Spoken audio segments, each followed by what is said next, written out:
kept it quite like that.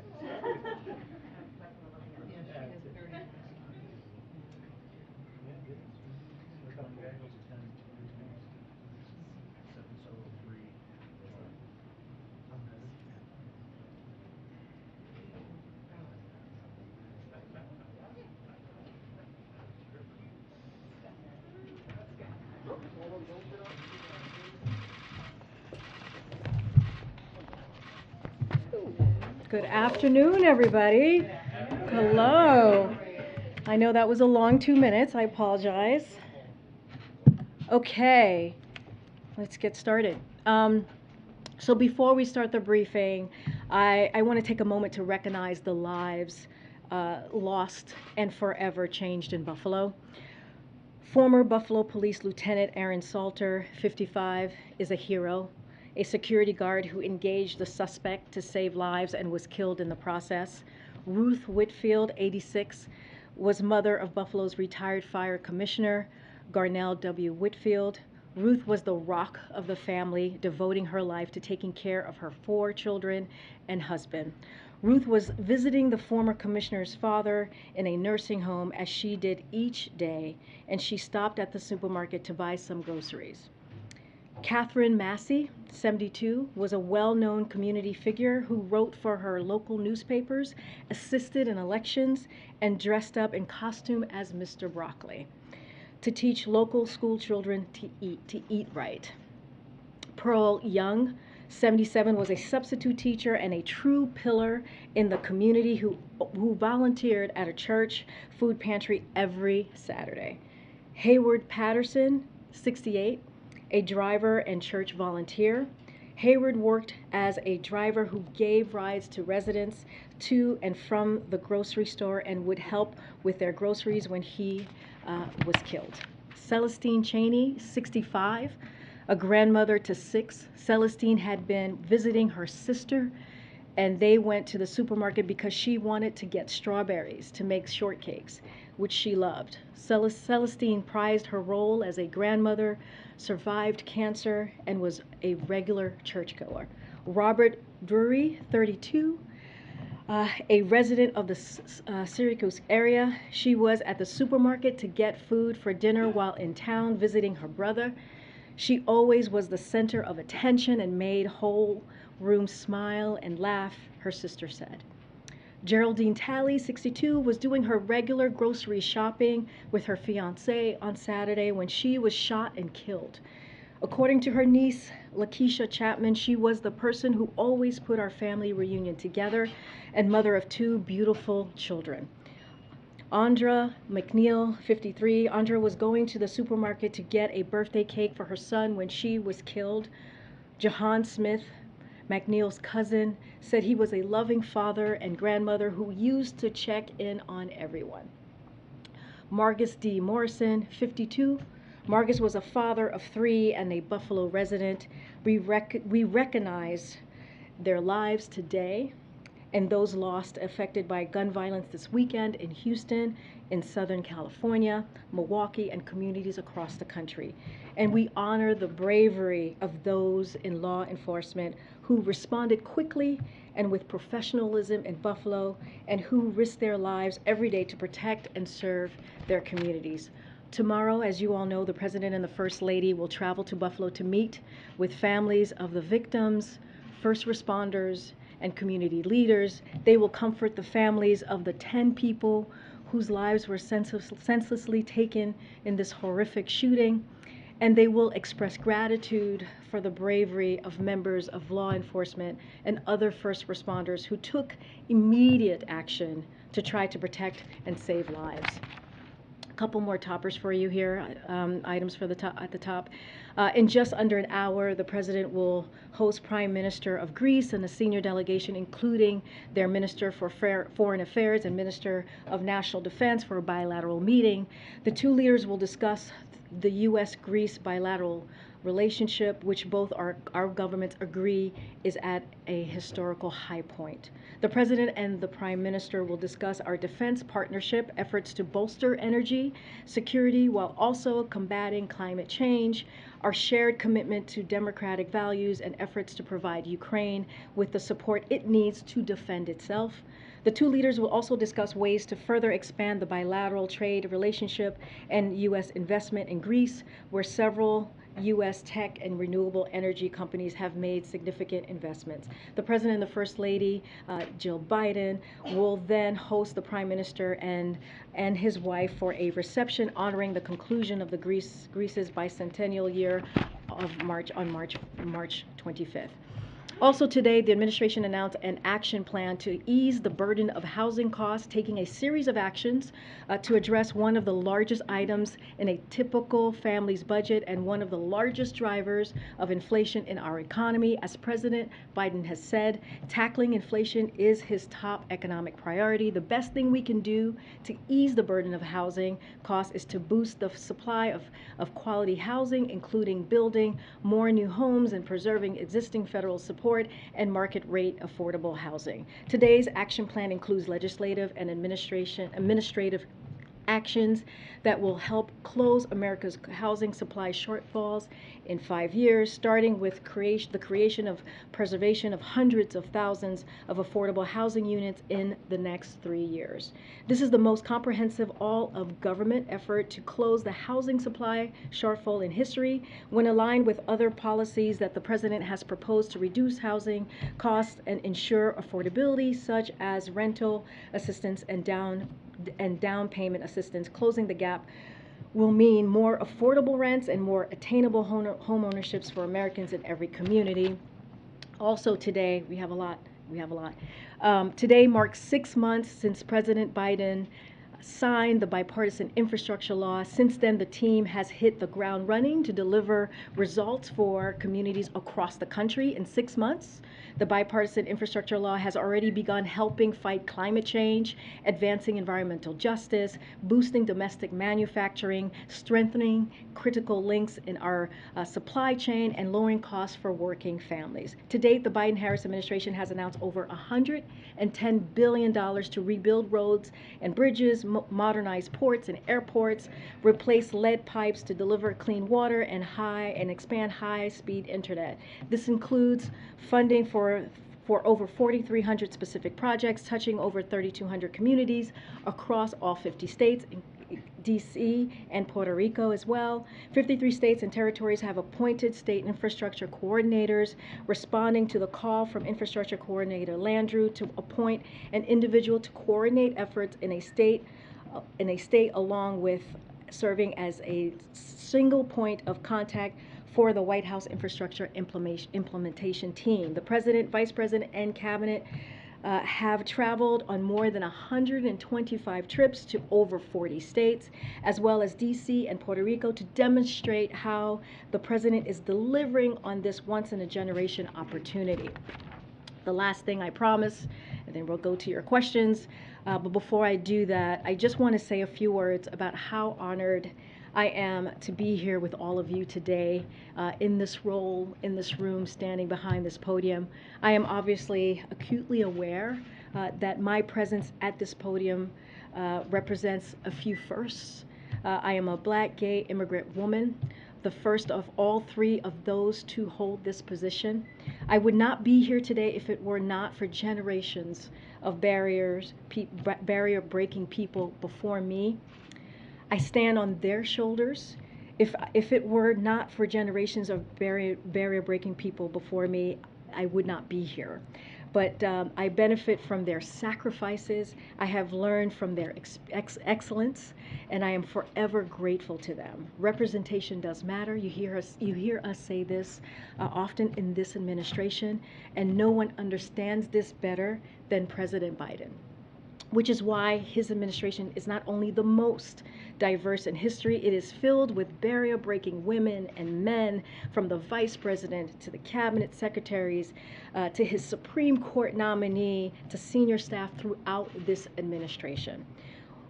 When I did my first briefing as principal deputy press secretary last year, almost a year ago, I said at this podium that this podium, this room, this building belong to the American people.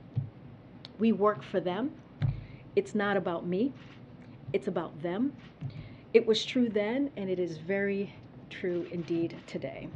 On Jen's first briefing, she made clear that the president's and her priority was to bring truth and transparency back to this briefing room. Jen did a great job at that, and I will work every day to continue to ensure we are meeting the president's high expectation of truth, honesty, and transparency. I also have tremendous respect for the work that you all do, which I know it's not easy. The press plays a vital role in our democracy, and we need a strong and independent press now more than ever. We might not see eye to eye here in this room all the time, which is okay. That give and take is so incredibly healthy, and it's a part of our democracy. And I look forward to engaging with all of you on that. With that, please kick us off. Thanks, Karine, and congratulations. While you've been here before, it's your first assistant press secretary, so in that vein, I just want to ask you, do you view your primary role here as speaking for the president and promoting his interests, or are you commit to providing the unvarnished truth to the American people so that they know what their government is doing on their behalf? I actually think that's hand in hand. I don't think there is any separation to that. As I said at the end of my opening here, the president believes in truth and transparency. That's what he expects from us. Clearly, we are here to talk about his platform and what he is doing to deliver for the American people. But he wants to make sure we're doing this in a transparent way, in a truthful way, in an honest way. I know the pool has to gather at 3:30 for the event. I'm hoping you might be able to stay here and take questions from our folks. Absolutely. And then on a substantive note, this weekend's attack in Buffalo, the shooter's professed ideology echoed in some ways the hateful rhetoric espoused by the Charlottesville white supremacist protesters almost 5 years ago that motivated the president to run for this office back then, as he's often talked about. What more does the president believe he has to do and the country has to do to combat that sort of hatred? So let me just say, we still need to learn more about the motivation for the shooting as law enforcement does their work. But we don't need anything else to state a clear moral truth, right? Which is a racially motivated hate crime is abhorrent to the very fabric of this nation. Hate must not have a safe harbor. This is something that the president says very often, especially in these horrific incidents that we have seen time and time again. We must do everything in our power to end hate-fueled domestic terrorism, and we must reject hatred and extremism ideologies that seek to divide Americans whenever we find it in our society. It is antithetical to who we are as a country, and it fuels violence as well. Thanks, Karine. Congratulations also. In that vein, there's polling that shows 1 in 3 Americans believe in some element of replacement theory. You just spoke in very broad brushstrokes there. Are there specifics that this White House is willing to do, willing to take in order to stop this form of thinking from further seeping out of the fringe and into the mainstream? So, we're going to continue to call this out. As we have talked about many times, the president at every chance he's had when we've seen a violent attack like this that is, as we say, with hatred and racially motivated, he calls it out and calls it what it is. So one thing I do want to touch on is like domestic terrorism a little bit, which kind of hopefully touches on your question. We have been working to implement the government-wide national strategy to counter domestic terrorism, which President Biden directed his national security team to develop on his first full day in office, recognizing that that has evolved into the most urgent terrorism threat the United States faces today. That work includes improving information sharing throughout federal, state, and local law enforcement on domestic terrorism, threats, and analysis, adding resources to prevent domestic terrorism's recruitment and mobilization to violence, including online by increasing information sharing with the technology sector, and increasing our support for federal, state, and local law enforcement in addressing domestic terrorism nationwide, confronting long-term contributors to domestic terrorism, and rooting out hate and bigotry. This weekend's terrible events in Buffalo are just another vivid reminder of the urgency of that work and continuing to move towards that. But on this notion that immigrants and others are believed to be by some taking over and pushing white people out of positions of authority in this country, which is at the heart of so much of this terror that is being spewed online. Does the White House believe these views are being amplified by Tucker Carlson? Look, you know, like I said, we are still figuring out the motivation of all of this, and we are very clear. Look, you know, as you all know, watching what happened in Charlottesville was a major factor in the president deciding to run, right? And back in 2017, you know, many of those dark voices still exist today, and the president is determined, as he was back then, and he is determined today, to make sure that we fight back against those forces of hate and evil and violence. So that's what we're going to keep doing. That's what we're going to continue to call out. But we reject hatred and extremism ideologies. But just in the interest, I apologize, in the interest of time, I know you've got to go, but are there elected officials that this administration views as threatening in this way? Yeah, it's what we're going to continue to do. Any one person, right? Doesn't matter who they are, who spews this type of hate, hatred. We're going to call out. We're going to condemn that. I'm not going to speak or call out any individual names. I'm saying that this is something that we need to call out. And so this is what the president has been doing and will continue to do that. You saw him say that in his statement over the weekend, and that's, you know, now he's going to go to Buffalo and visit with the victims that were affected by this violence that we saw on Saturday. Go ahead, Jay. Thanks, Karine. Congratulations. Thank you. President Putin said today that Russia has no objections to Finland and Sweden joining NATO, which seems to be a shift in policy for them. What is the White House's reaction to that, and can you give us an update on U.S. efforts to help bridge the gap between Turkey and Finland and Sweden? So on the Turkey part, I'll take that first. I know that there was a question about how they were feeling or what the Turkish government said about Finland and Sweden. The secretary spoke to this again, as I just said yesterday, during his press conference in Berlin, a meeting with his counterparts in NATO. And so what he said is, we are confident we will reach consensus as an alliance on an entry process should they decide to apply. That was what Secretary Blinken said yesterday. I cannot speak for the Kremlin.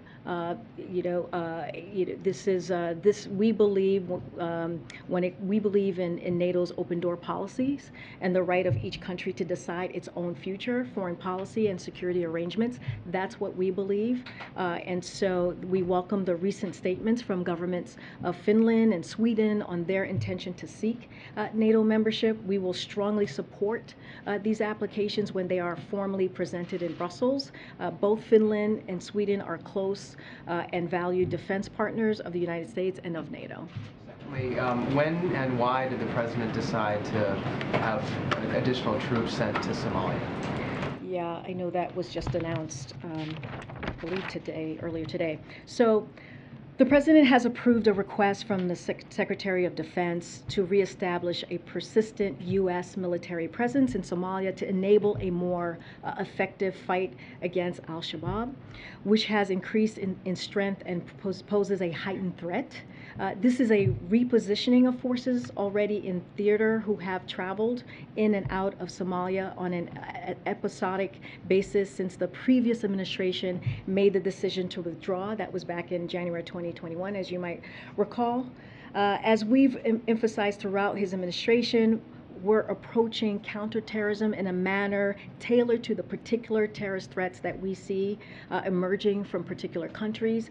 Today in Somalia, we face Al-Qaeda's largest and wealthiest global affiliate, and one that holds substantial territorial safe haven. The decision to reintroduce a small but persistent presence was made first and foremost to maximize the safety and effectiveness of our force and enable them to provide better support of our partners. Additionally, our partners can benefit from our more consistent support and engagement in addressing the threat posed by al-Shabaab by having a small but persistent U.S. military presence. And while there is risk, it is manageable. That's the way that we are seeing this approach. DoD is working to elevate local conditions, including those following the Somalia presidential election yesterday, and is engaging partners in the region, including the Somali government, to determine the best way forward.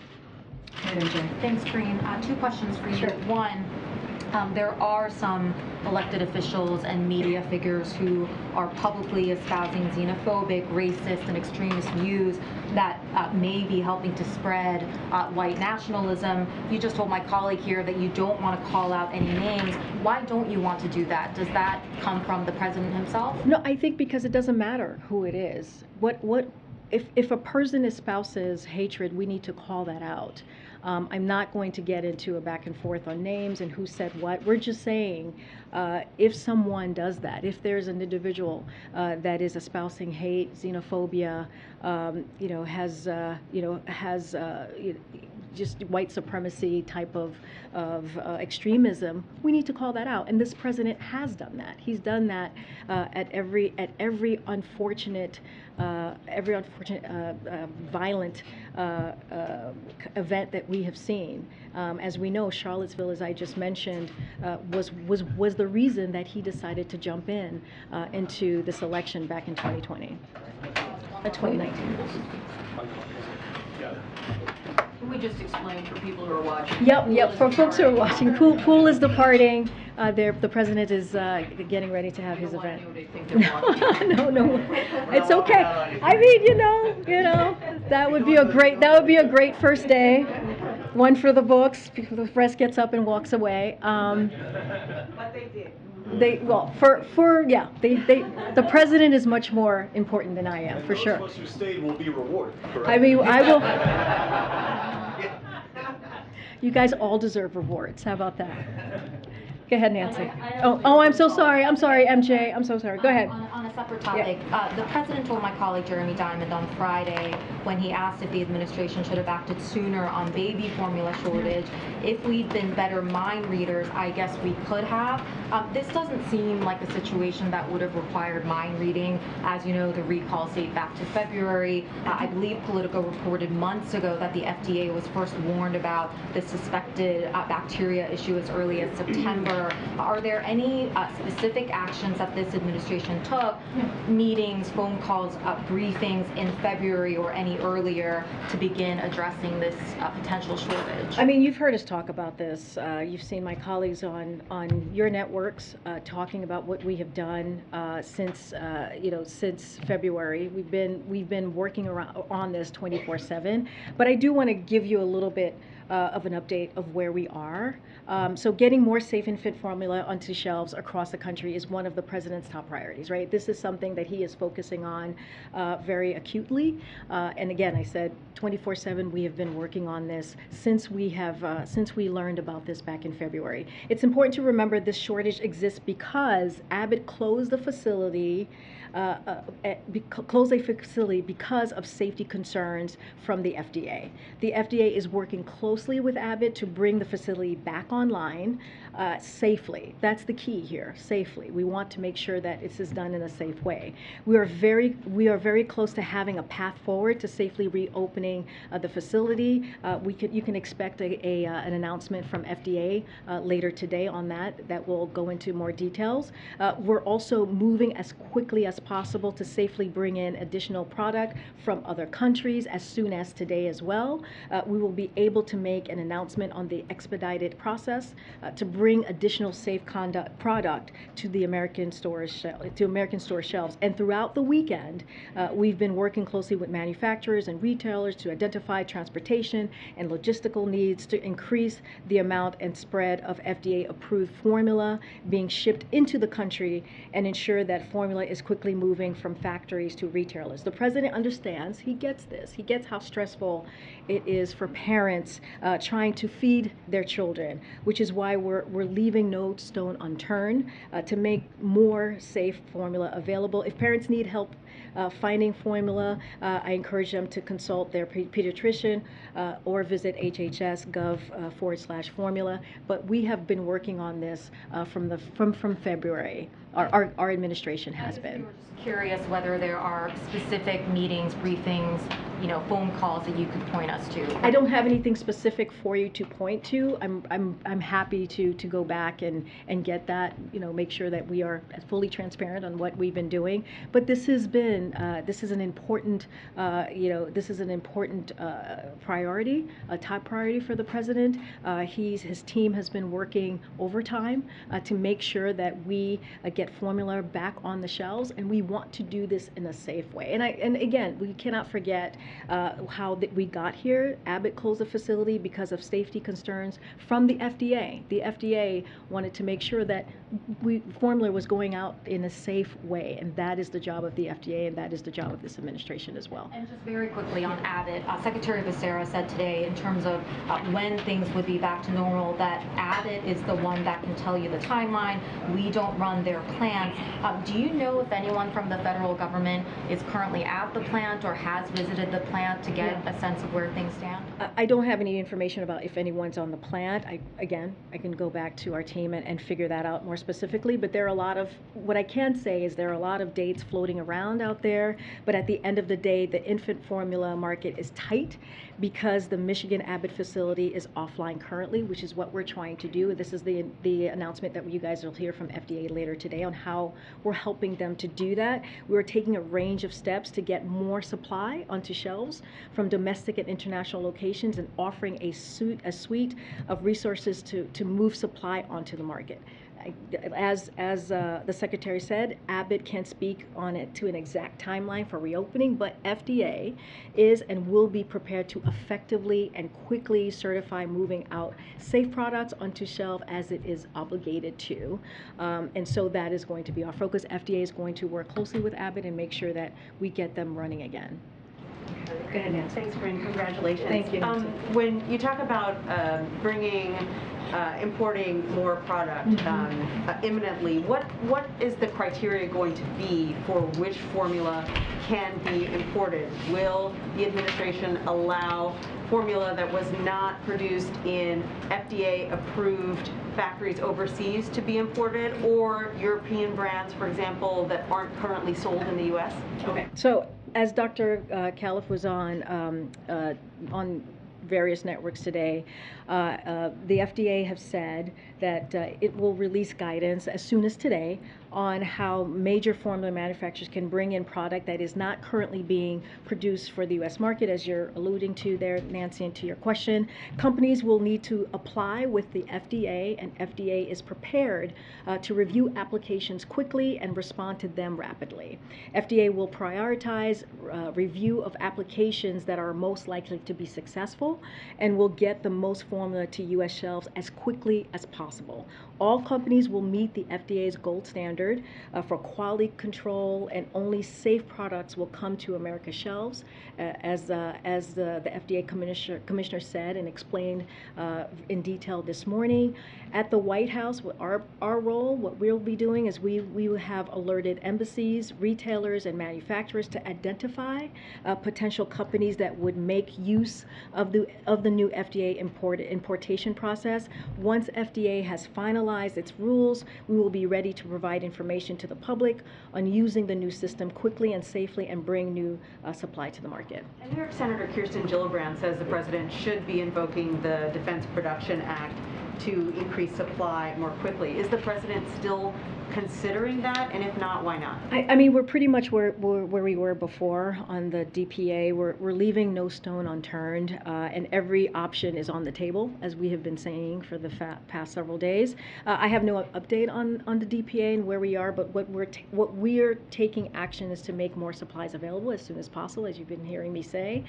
That is our priority, our main goal. That's happening by increasing imports, as I just laid out how we're going to do that process, and working closely with manufacturers to help them quickly ramp up production. And so that's going to be our focus. And then finally, when you say that you're offering these retailers and producers more assistance, what kind of assistance are you talking about? What kind of assistance can the White House or the administration provide to get supply to store shelves more quickly? Yeah, we're talking about logistical needs and any technical help is what we were talking about. But since the president calls on Thursday to manufacturers and retailers, which we read out, the White House has been in close communication to follow up on those conversations. The White House is having ongoing conversations with the 4 major infant formula to work with them to identify transportation, logistical, and supplier hurdles to increasing production of formula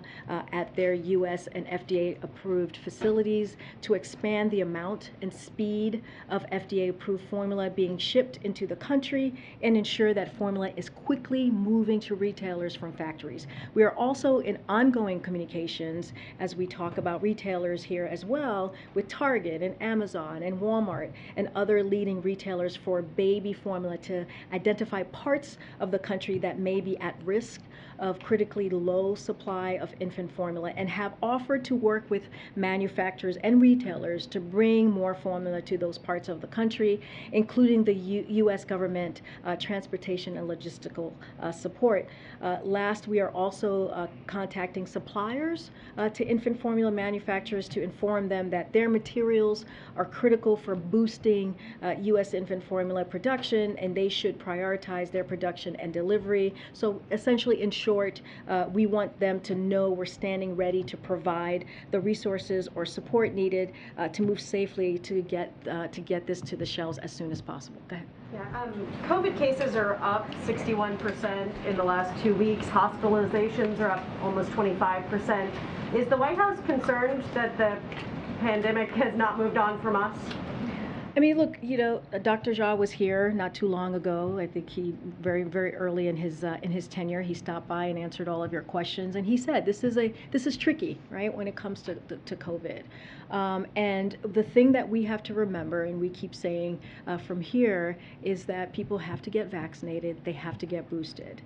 That is the way to really start moving forward from COVID, and that's been the president's focus in putting together a comprehensive strategy to make sure that is happening. And that's why you've seen that success of more than 200 million people who have been vaccinated. And so we're going to continue to have that message. Again, COVID is tricky, right? This is a once in a generation pandemic, you know, and so, but what we're going to continue to do is do the job of the federal government and make sure that we keep the American public as safe as possible and communicating on what we need to do to move forward. In terms of that communication, Dr. Jha did come here, but it was a while ago, and the regular COVID briefings with the CDC director and other health advisors have fallen off a cliff. What is your view on whether these briefings should be happening? Well, I think they will be happening. I don't have any update for you on that. Dr. Jha is happy to come back. I think he's asked to come back to the briefing to speak directly to you, to all of you. I'm sure that they will be having a briefing pretty soon. I don't have any list in front of me to read out to you, but yes, it is important to continue to communicate to the American public, and we're going to continue to do that. Go ahead. A couple questions on Buffalo. We understand that the shooter did purchase his guns legally, but he did have a history of mental health issues and was held for an evaluation last year. So does the White House believe he should have been prevented from owning a gun because of that history, and how does the administration propose doing so in the future? So just give me a second, because I really want to touch on this. It's really important. Our nation is facing a mental health crisis, so it's important to call that. One that is worsened by acts of violence like the one we saw saw in Buffalo that can traumatize communities, especially communities of color. And anyone seeking support in the wake of shootings like this should contact Disaster Distress Helpline at 1-800-985-5990. Help is available at 24/7, 365 days a week, day of a year, I should say. For people who are experiencing emotional distress related to any natural or human-caused disaster. We are committed to expanding access to mental health for all Americans. The American Rescue Plan made historic investment in mental health and substance use care, and in his first State of the Union, the President unveiled his vision for transforming mental health in the United States. His comprehensive strategy focuses on building a system that works for everyone by increasing the supply and diversity of the mental health workforce, connecting more people to care by lowering cost and other barriers, and creating environments that help prevent mental health problems and support recovery. While we are committed to this work, I want to also underscore that the overwhelming majority of individuals with mental health problems do not commit acts of violence. And so comments that make this about mental health only further stigmatizing mental health issues and detract from the other issues like gun violence that must be confronted in our society. So just want to make that clear that we are not stigmatizing. From owning a gun. I mean, look, this goes back to making sure that we have gun reform, right? This goes back to making sure that the President's going to continue to call on Congress to make that happen. And so, when it comes, I just wanted to make sure when we talk about mental health, we talk about it in its fullness. And like I said, not every not every individual that has a mental health problem commits acts of violence. So I just want to make sure that we don't stigmatize it. Take another one. Would Sure. the President support the death penalty for the shooter if he's eventually convicted? Look, this is being investigated by the Department of Justice. I don't have, it's not my place from here, this podium, to go beyond that. Okay. Yeah, regarding gun violence, does the President plan to use his remarks tomorrow in Buffalo to push for gun control and gun reform? Or will that be a key part of what his message is tomorrow in Buffalo? So the President, is going to go, he really wanted to go to Buffalo. He made it sure that that he went there before he went to Asia. He wants to go there and comfort the people who went through this violence on Saturday, and wanted to offer some comfort and listen to them, talk to them, see how they're doing. And so that is going to be his priority with the First Lady. I don't want to get ahead of what he's going to say. I will let the President speak for himself when we get there tomorrow. Use this moment, though, to call on Congress to pass gun reform measures, or is there recognition that that's just not something that's possible right now in Congress? He's obviously pushed for these things here in the past during his first term in office. No, I think the President, as he's done for this past year, is going to continue to call for gun reform. That is not going to, that's not going to change. That is something that he has done this past year. Every time we have heard of this gun violence, our country is facing an epidemic on gun violence that is costing lives every day. We saw that in Buffalo, as we're talking about, and in examples every day that might not make the news, but tear up families and communities. This is a top priority for the President, and it's been throughout his career. I do want to say that what we saw in the country this weekend are an urgent reminder of how important it is to have confirmed leadership at AFT.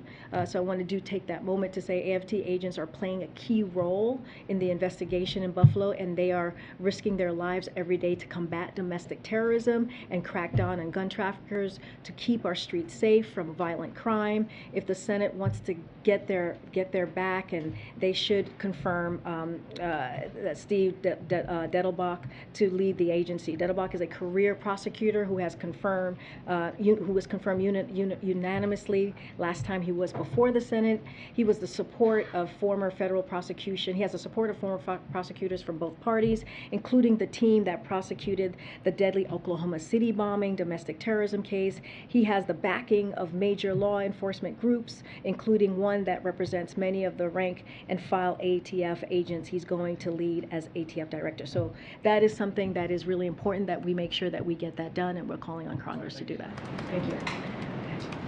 Karine, congratulations. It's nice to see you up there. Thank you. The president's Twitter account posted the other day, you want to bring down inflation, let's make sure the wealthiest corporations pay their fair share. How does raising taxes on corporations reduce inflation? So, are you talking about a specific tweet? He tweeted, you want to bring down inflation, let's make sure the wealthiest corporations pay their fair share. Look, you know, we have talked about this past year about making sure that the wealthiest among us are paying their fair share.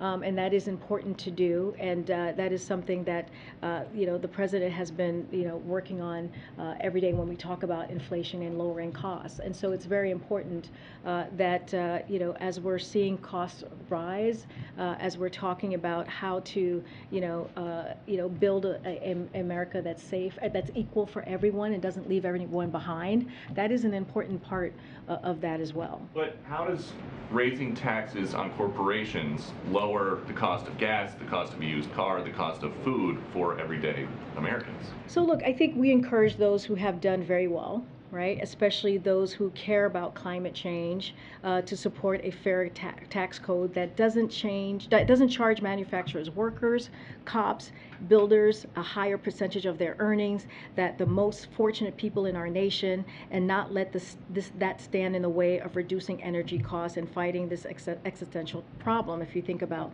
that as an example. And to support basic collective bargaining rights as well, right? That's also important. But look, it is, you know, without having a fair tax code, which is what I'm talking about, then like manufacturing workers, cops, you know, it's not fair for them to have to pay higher taxes than the folks who are not paying taxes at all. Well, what does that have to do with inflation? The president said, you want to bring down inflation, let's make sure the wealthiest corporations pay their fair share. Jeff Bezos came out and tweeted about that. He said the newly created disinformation board should review this tweet. Would you be okay with that? Look, it's not a huge mystery why one of the wealthiest individuals on earth, right, opposes an economic agenda that is for the middle class, that cuts some of the biggest costs families face, fights inflation for the long haul, right? And that's what we're talking about. That's why we're talking about lowering inflation here, and adds to the historic deficit reduction the president is achieving by asking the richest taxpayers and corporations to pay their fair share. That is what we're talking about. Okay, and then just one on the trip tomorrow. How come the president is visiting Buffalo after a senseless tragedy there, but he couldn't visit Waukesha after 6 were killed and 61 injured in an attack on a Christmas parade there? I mean, he's visited many communities. Buffalo, he's able to go tomorrow to Buffalo before the trip. That is something that was important for him to do. But he has visited many other communities. Buffalo's not the first community, sadly, that he has to go up to because of a violent attack. So, you know, that's not the first one. So he's been to many others, sadly. You outlined some steps that the administration is taking related to baby formula. Yeah. Do you have any sense of the timeline for the imports that the FDA is considering? Obviously, for parents, this is a hour-by-hour, day-by-day concern. And is the president expressing any worry about how quickly this can be resolved, since parents are dealing with this on an urgent basis? Yeah, like I said, this is something that is incredibly important to the president. We want this to happen as soon as possible, as quickly as possible. That is why we're working with manufacturers and retailers, as I just laid out.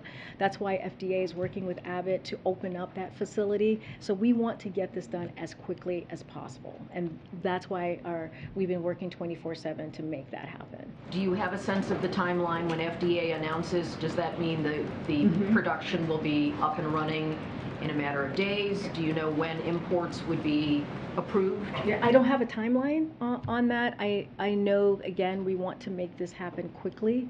FDA, again, is going to be working with the Abbott facility. They're going to have an announcement later on how that's going to happen. They're going to work closely with them to make sure that we do it as quickly as possible. We know how urgent and important this is to parents who need to make sure that they have safe formula for their babies and infants. To the back. Go ahead. Thank you, Karine. Two questions, please. Does the president see any link between the white supremacist theories, that like the replacement theory, and what he started calling ultra MAGA, or sometimes just refers to as extreme Republican politics? Does he see that as part of it? Well, look, I think what the president believes and has done is call it out, right? I think, you know, this is not about politics. This is about people's lives. What we saw on Saturday, and many times, you think about El Paso in Texas, you think about the Tree of Life in Pittsburgh, you think about the Pulse nightclub in Florida, the Mother Emanuel in South Carolina. These are events that are have been led by some dark forces that still exist today. And so it is important to call that out. We understand that there is still a lot of work to do, and so that is, when you talk about people's lives in this way, it's not about politics. It's about making sure that we're doing everything that we can, you know, to uproot this evil that we're seeing, this hatred that we're seeing. And so that's what the president's going to continue to do, to make sure that we're working towards that. But when he talks about ultra MAGA, as he started to a lot, would he include that in the bundle of what he considers ultra MAGA? I mean, look, again, this is about the lives of people who were taken in a violent way, in an abhorrent way. And so the focus for the president is to make sure that you know, we call this out. We call out white supremacy. We call out hatred. As I've said before, this is still being investigated. This is still being looked at. But the moralness, right, the moral center of this should be called out, and that's going to be the focus. That's what you're going to see the president do tomorrow. He's going to meet with the victims. He's going to have conversations. He's going to offer them comfort. He's going to listen to them and hear what is it that they want to share with him. And he's going to continue to work with Congress and call on Congress to call folks to work on gun reform, which is really important here as well. I have a second question, very quick one, I promise. Is there any update on whether Cuba, Nicaragua, Venezuela will be invited to the Americas Summit? And generally, when are you going to be announcing invitations? So I don't have any update for you on that, on invitations or when we're going to announce invitations or who's been invited. As soon as we have that, we'll promise to share. Okay, go ahead. Hey, congratulations. Thank you. Two questions on internal policy review, or internal government reviews that have actually fallen out of the headlines. The first is on the investigation of Border Patrol agents that in the, I guess in September of last year, who were there for the Del Rio arrival of thousands of Haitian migrants. It's been 8 months at this point, and we don't have a conclusion of that review. The president had wanted accountability. He demanded it at the time. Secretary Mayorkas said that there would be a conclusion to that review within weeks. So why is it taking so long, and is there any urgency given the fact that the administration is now preparing for the arrival of potentially new surges of migrants? No, it's a very good question. I don't have an update on that. Department of Homeland Security, that's where you mentioned Secretary Mayorkas, that's where that review sits. And as soon as we have an update, I promise to share that, or they will share that. That would not come from here. I just don't have an update, but I understand the question. The second review that hasn't concluded, it appears. The administration said that after the terrorist attack in Fort Worth at a synagogue, they were going to review how an individual who was a British-born citizen who had been on a watch list 10 years prior somehow was able to enter the United States, and that they were going to look at lessons learned. You mentioned how there are increased threats of foreign-born terrorism as well as domestic foreign terrorism. Where is that review? What lessons have been learned, and is that a priority for you? So I don't have an update on that. I will have to check in with our team to see if we have something to share on that particular review, and so I'll do that. I'll check in with the team, and you should reach out to us afterwards and see what we can do. Okay. Hey, Janice. Two on the economy. China's industrial output and consumer spending came in at their worst levels since the pandemic began. Are you worried that this will cause a global recession, including here? Can you say that again? What came back? China's industrial output, which of course has an impact on the global economy and the U.S. economy, came in at their worst levels since the pandemic began, and I'm wondering if you're worried about a global recession. So, the one thing I can tell you is that I know that there's always a question about the economic strategy around China. I can give you that update. I have not seen that specific data that you're speaking of, but the United States has strong economic and trade ties in the Indo-Pacific, but we agree it is essential for us to step up economically in the region and to do it fast. We need a new model of economic engagement and trade. As we're talking about that region specifically, the past couple of years have highlighted real gaps in global economy, like vulnerable supply chains and corruption and tax havens and lack of innovation and creativity holding us back. The old models did nothing to address these issues that underpin our growth, and we will define the coming decades and our ability to deliver for our people. That's why we're working intensely on developing an Indo-Pacific economic framework. We've gotten a lot of interest from countries in the region. We've also spent months engaging Congress and labor. So as it relates to our economic framework, it's going to focus on building agreements with Indo-Pacific partners and one developing a modern digital economy, including opening the door for small and medium businesses, reducing supply chain vulnerabilities and diversifying our supply chains to drive investment that will create good jobs for people at home and in Indo-Pacific. 3, treating climate change like the economy issue it is by investing together in the green economy, and also building a fairer economy with tax and anti-corruption practices that level in the playing field, not just for workers, but also for businesses too. And that's kind of our economic strategy in the region. That particular data I have not seen yet, so I would need to check in with our team. And then one more overall on the economy. The dollar is very strong right now, and all indications are that it's damaging the domestic and global economy. And I'm wondering if you share that view and if it's time for the Biden administration to address this. Again, that I would just going to have to check with our team. I've not seen that report, but I'll check in with our team on that. Quickly, the follow-up on the economic strategy in the Indo-Pacific. Is the president expected to lay that out on his trip there? I don't have anything new to share or preview for you on his trip. As you know, Jake is going to be here.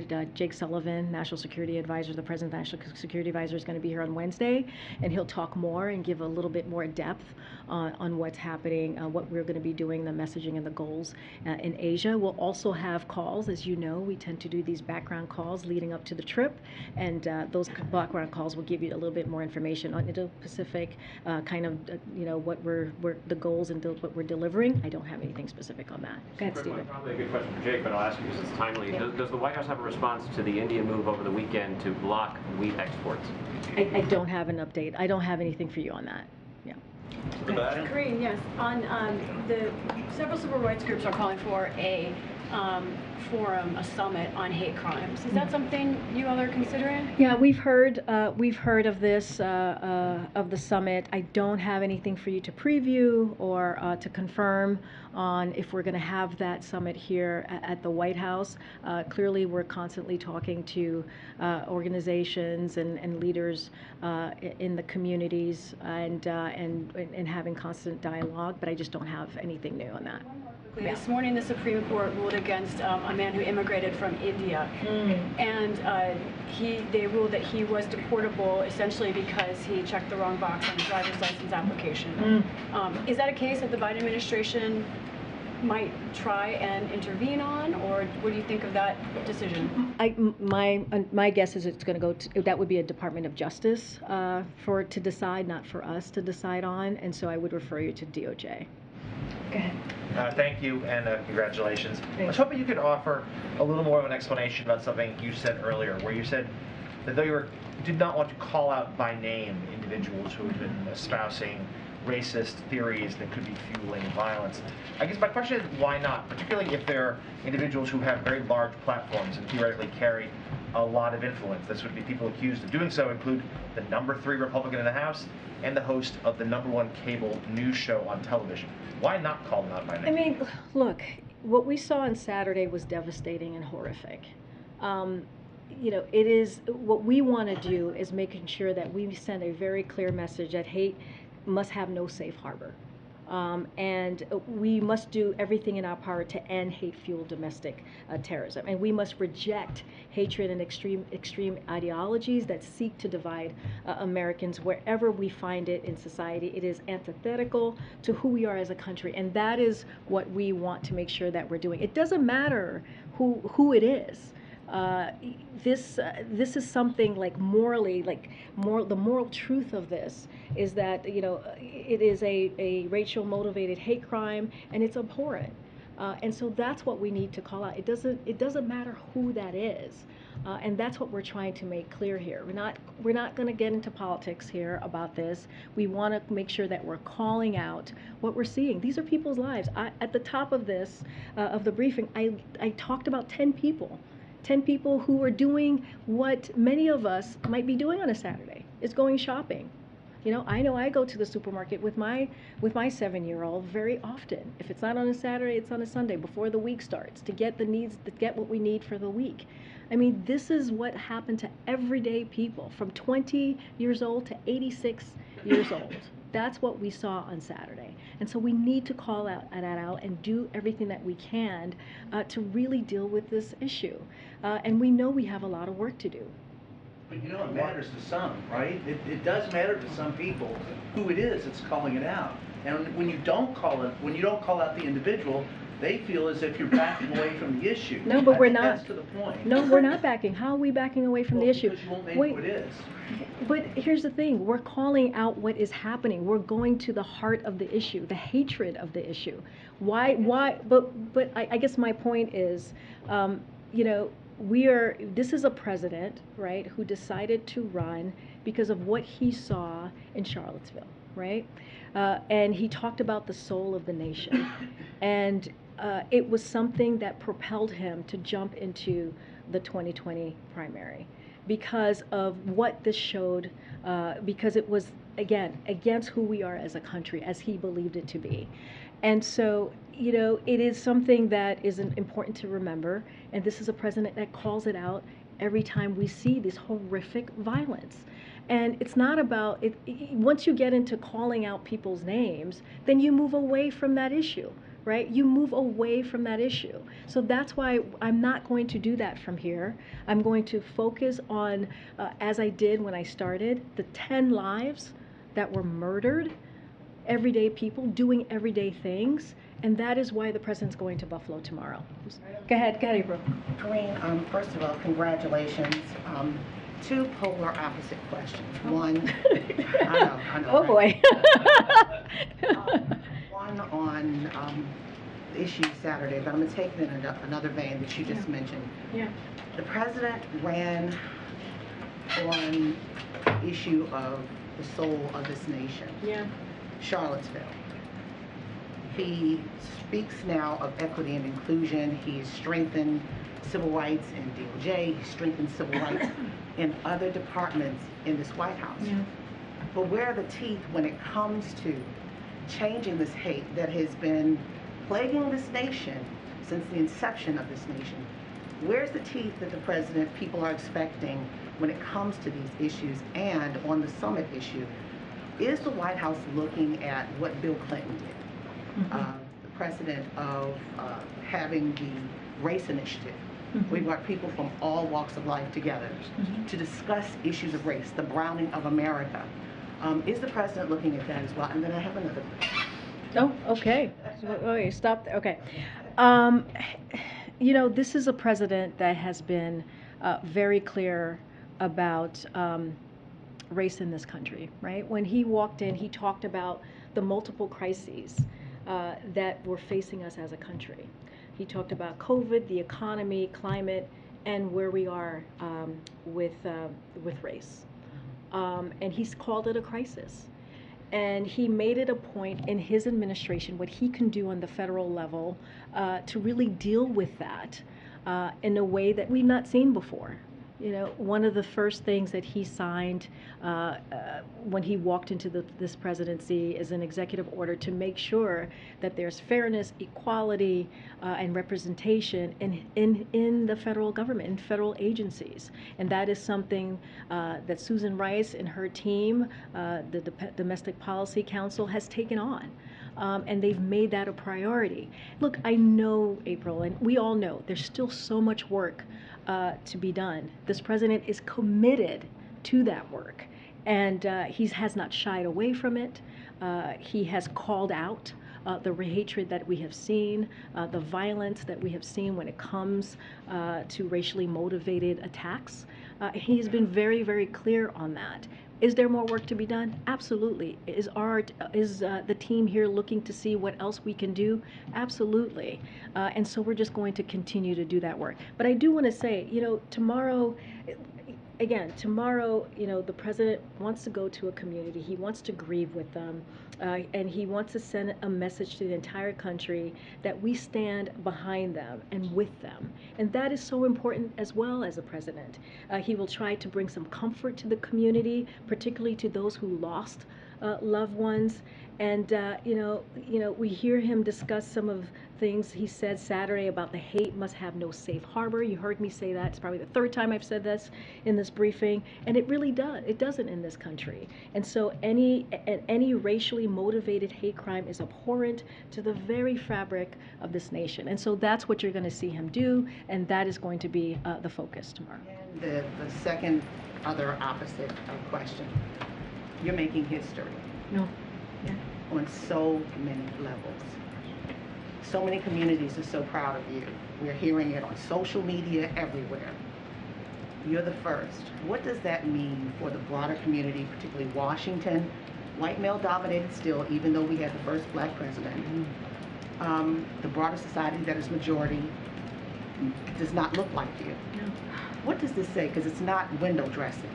It's more than that. It's a very good question, April. I'm going to answer it in a kind of a personal way, if that's okay, since you asked it in a personal way. So I have not read a lot of the things that have been written about me because I wanted to focus on the work at hand, and I do believe it's not about me, it's about this place. It's about what the work that I have to do every day, that we all have to do as a team to make sure that we communicate with you and communicate with the broader public. But there was something that moved me, and I think this speaks to what you're asking, which is there was a story about my elementary school. I went to Franklin Middle School, elementary school in Hempstead, New York, and they did a story, and they went to the class, I think I was in 6th grade when I went there. I went for 1 year, and they talked to the students about me and this moment and this administration too, which is very important because I don't think I would be here. Yes, I stood on so many shoulders, but it does matter who sits in the Oval Office as well. That is very, very real. And these kids wrote me a letter, and in the letter, they talked about how they can dream bigger because of me standing behind this podium. And that matters. Like, you know, as I started out in the beginning, representation matters. And not just for girls, but also for boys. And so what I hope is that young people get to dream big and dream bigger than they have before by seeing me stand here and answer all of your questions. You know, and have a healthy dialogue as I discussed. And so I think it is important. And so I appreciate the question. Thank you. I have to follow that, unfortunately, with some questions about Somalia and Ukraine. Okay. But first, happy first day. Let me just ask you this. And now? Yeah, now going on. Okay, all right. It's a bit of a hard left, sorry. No, it's okay. So, that's what this is all about. It's okay. It's okay. Has President Biden spoken to Somalia's new leader? Did he or does he plan to congratulate him? And has there been any leader-to-leader discussion about the new troop deployment? Okay, so I'll say this, and I think I said earlier that you know, having making sure that we're engaging with partners in the region, including the Somali government. So I did say that about the announcement about what you're asking me here. But on the election, I want to get back to that. We congratulate the Somali people and their new president, who was sworn in last evening. As you know, Somalia now has an opportunity to focus on the political, economic, and security reforms necessary to advance the interests of the people of Somalia. We encourage their new president and all the Somalia's leaders to prioritize strengthening democratic governance and institutions, developing security forces to defeat terrorism, enacting economic reforms, and facilitating the delivery of humanitarian aid to the millions of Somalis suffering from devastating drought.